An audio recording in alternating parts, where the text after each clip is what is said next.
Hi, this is Mike Maloney, and this is a picture of John Maynard Keynes. Every economist that runs things, everybody that is in charge of every central bank on the planet right now, they are all Keynesians.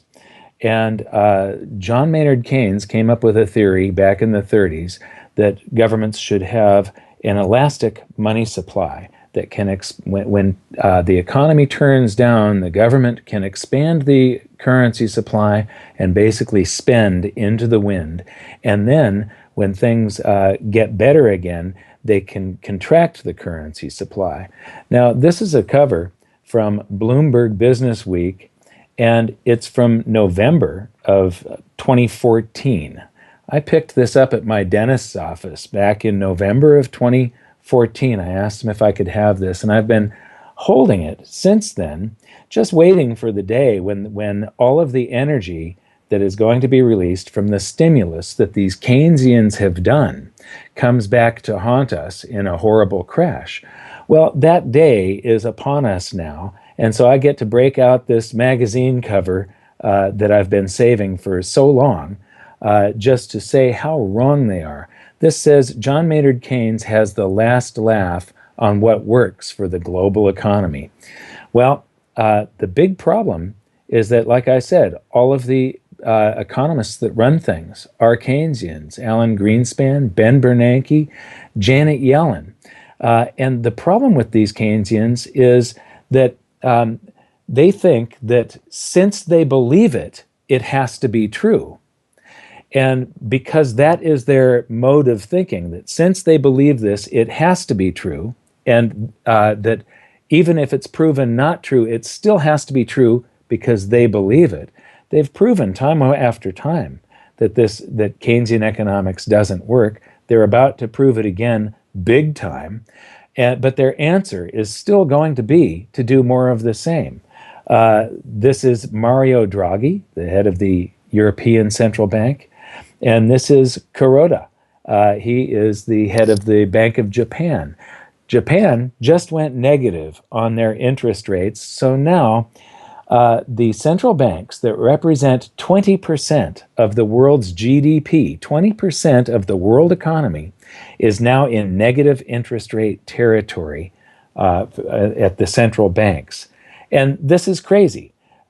Before the crisis of '08, nobody had ever heard of negative interest rates. Nobody had even contemplated the concept of negative interest rates or how they would work.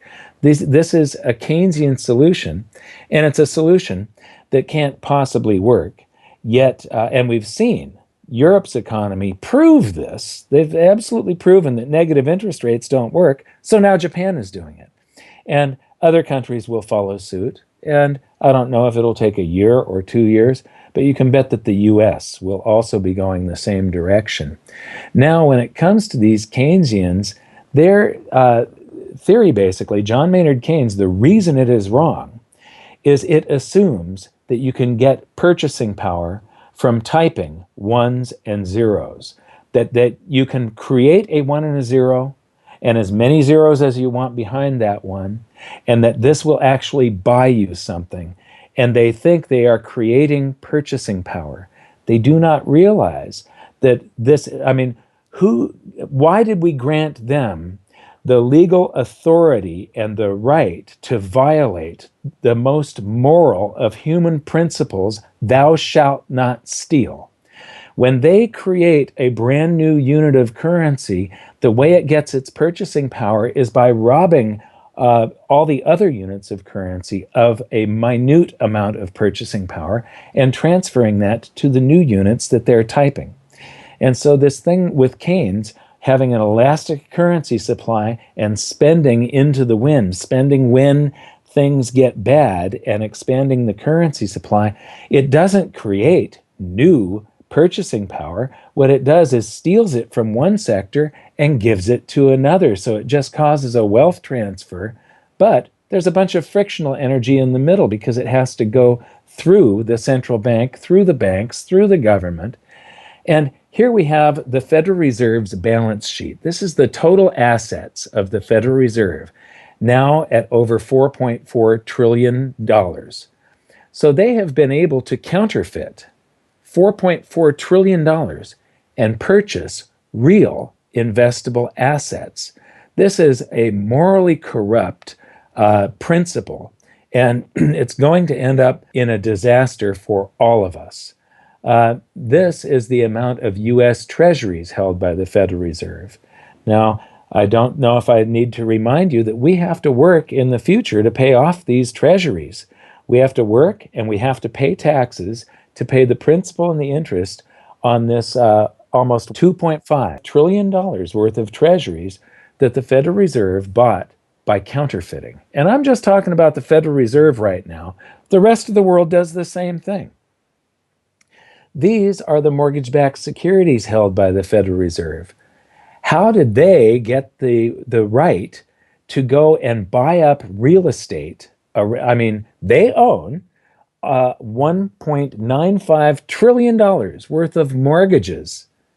This is real estate that the Federal Reserve bought by counterfeiting. They typed ones and zeros.